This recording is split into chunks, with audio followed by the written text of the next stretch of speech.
কি ধরনের তরুণ যুবক সাধারণ মানুষ ছিল ৭১ সালে বাংলাদেশে, ক্ষুদ্র একটি উদাহরণ আপনাদের সামনে রাখলাম। সেই জাতি তো এখনো জীবিত আছে। কোনো বাহিনী যদি হিসাব করে যে কতক্ষণ সময় লাগবে বাংলাদেশ দখল করতে, তারা বোকার স্বর্গে বসবাস করছে। বাংলাদেশ অজেয়, বাংলাদেশ চিরঞ্জীব। আমরা আবু সাইদের দেশ। আমাদের দেশের মানুষ নিরস্ত্র হাতে হেলিকপ্টার গানশিপের মোকাবেলা করে। এই দেশের ছাত্র জনতা যেখানে কোনো নির্দেশনা ছাড়াই ৭১ সালে একজন মেজর জনগণের মা বোনের ইজ্জত রক্ষার্থে সেনা সৈনিকদেরকে নিয়ে বিদ্রোহ করেছিলেন। 5টি ক্যান্টনমেন্টে ইস্ট বেঙ্গল রেজিমেন্টের সৈনিকেরা পাক বাহিনীর বিরুদ্ধে বিদ্রোহ করে আমরাই মুক্তি বাহিনী গড়ে তুলেছি। আপনারা তরুণ ছাত্ররা এই বাহিনীর সদস্য ছিলেন এবং 9 মাস যুদ্ধের পর তারা কিভাবে পরাজিত হয়েছে, কিভাবে সারেন্ডার করেছে, রেস্ট করছে আমরা সবাই জানি।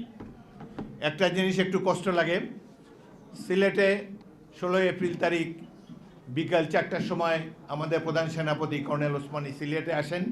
আমি তাকে সিলেট সার্কিট হাউসে রিসিভ করি এবং তাকে জিজ্ঞেস করলাম, আশ্চর্য স্যার, একটু পরে তো, আধ ঘন্টা পরে তো পাকিস্তানিরা সারেন্ডার করবে, আপনি এখানে কেন? তিনি একটু বিমর্ষ হলেন, খানিকক্ষণ চুপ করে আমাকে বললেন, তিনি আমাকে খুবই স্নেহ করতেন, বললেন, মাই বয়, এখানে আসতে পেরেছি এটাই তো ভাগ্য। আসার পথে হেলিকপ্টারে গুলি করেছে পাক বাহিনী, আমার সঙ্গী মেজর রব আহত হয়েছেন, আমিও প্রাণে বেঁচে এসেছি, সুতরাং এটাই ভাগ্য বলে মনে করি যে এখনও জীবিত আছি। তিনি সরাসরি উত্তর দেননি। তার পক্ষ থেকে আমাদের উপ অধিনায়ক, chief of staff, group captain AK Khandakar সেই অনুষ্ঠানে উপস্থিত ছিলেন, আত্মসমর্পণ অনুষ্ঠানে। কিন্তু দুঃখের বিষয়, সেখানে 2টি চেয়ার ছিল, আর একটি চেয়ার দিয়ে মুক্তিবাহিনীর প্রতিনিধি গ্রুপ ক্যাপ্টেন খন্দকারকে বসতে দেওয়ার সৌজন্য ভারতীয় বাহিনী দেখাতে পারেনি। এই যুদ্ধ ছিল আমাদের যুদ্ধ, বাঙালিদের যুদ্ধ, আমরা স্বাধীন করেছি দেশ। সেখানে এই সারেন্ডার ইনস্ট্রুমেন্টে অবশ্যই মুক্তিবাহিনীর প্রধান সেনাপতি স্বাক্ষর থাকা উচিত ছিল এবং সেখানে অবশ্যই মুক্তিবাহিনীর যিনি প্রতিনিধি সেই সারেন্ডার সেরিমনিতে তিনিও হওয়া উচিত ছিল প্রধান ব্যক্তি।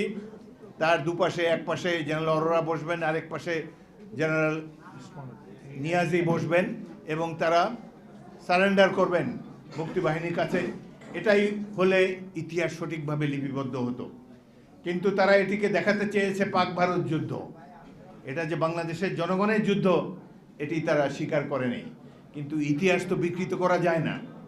আজকে এই যে একটা স্বাধীন জাতি আমরা, ৭১-এ এই যে মেজর জিয়াউর রহমান বলেছেন, উই রিভোল্ট, 5টি ক্যান্টনমেন্টে ইস্ট বেঙ্গল রেজিমেন্টের সৈনিকেরা, আমি একজন তরুণ ক্যাপ্টেন ছিলাম যশোর ক্যান্টনমেন্টে।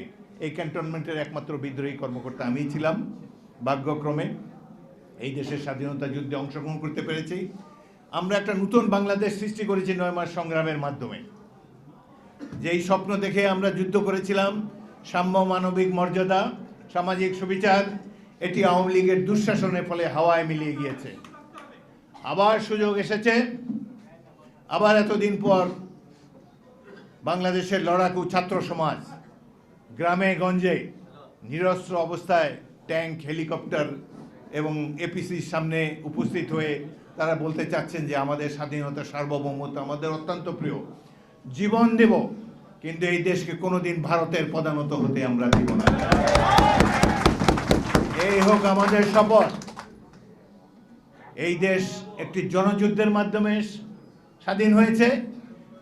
সাধারণ মানুষ যুদ্ধ করে এই দেশের স্বাধীনতাকে অক্ষুণ্ণ এবং সার্বভৌমকে সঠিক এবং যে কোনো ধরনের কালিমা মুক্ত রাখবে, এটি হলো আমাদের শপথ। আমাদের দেশটাকে ধ্বংস করে দিয়েছে পতিত স্বৈরাচার শেখ হাসিনা, প্রত্যেকটি ইনস্টিটিউশনকে ধ্বংস করে দিয়েছেন। আজকে তিনি আবার তার সাবেক আশ্রয়স্থল ভারতে প্রবেশ করেছেন বাংলাদেশকে ধ্বংস করার জন্যে, আনস্টেবল করার জন্যে। এবং আমি অবাক হয়ে যাই, পৃথিবীর বৃহৎ গণতান্ত্রিক রাষ্ট্র ভারত কিভাবে তাদেরকে আশ্রয় দিল। তারা দেখে নেই যে বাংলাদেশের টেলিভিশন বা অন্যান্য ইউটিউব প্রত্যেকটি চিত্রে দেখা গিয়েছে লক্ষ লক্ষ মানুষের যে ঢল, যারা গণভবনে ইট খুলে তুলে ফেলার জন্যে 5ই আগস্ট তারিখে প্রমত্ত ঢেউয়ের মতো গর্জে উঠেছিল জনতার যেই ঢেউ, যেটি থেকে শেখ হাসিনা এমনকি ইউনিফর্মধারী র্যাব এবং অন্যান্য বাহিনী পর্যন্ত পালিয়ে গিয়েছিল।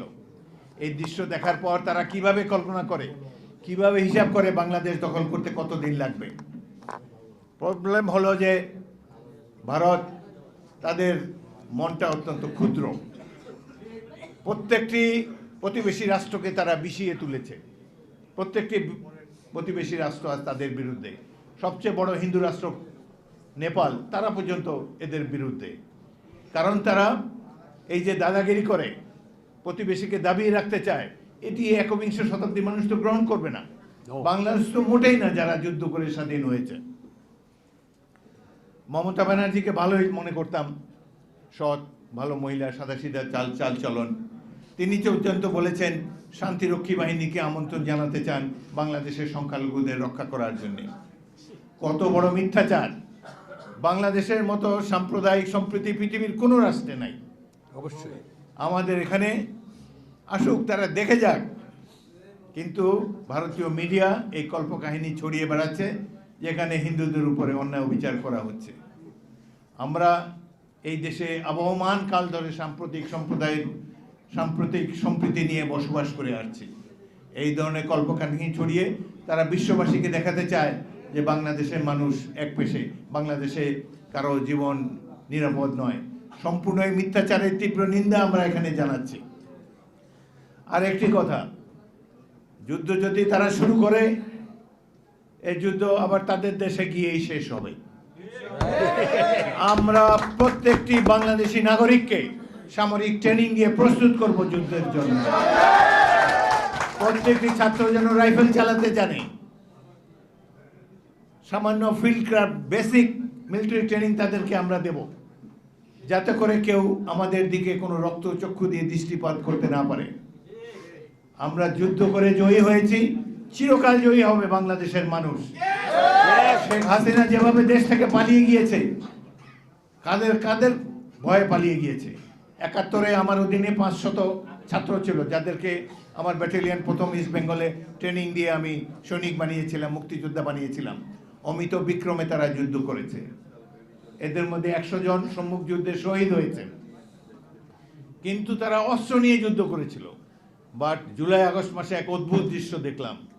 হাজার হাজার ছাত্র জনতা বাবা মাকে নিয়ে এসে উপস্থিত হয়েছে এপিসির সামনে, হেলিকপ্টারের সামনে, খালি হাতে তারা এই বিভিন্ন হাসিনা বাহিনীর মোকাবেলা করেছে।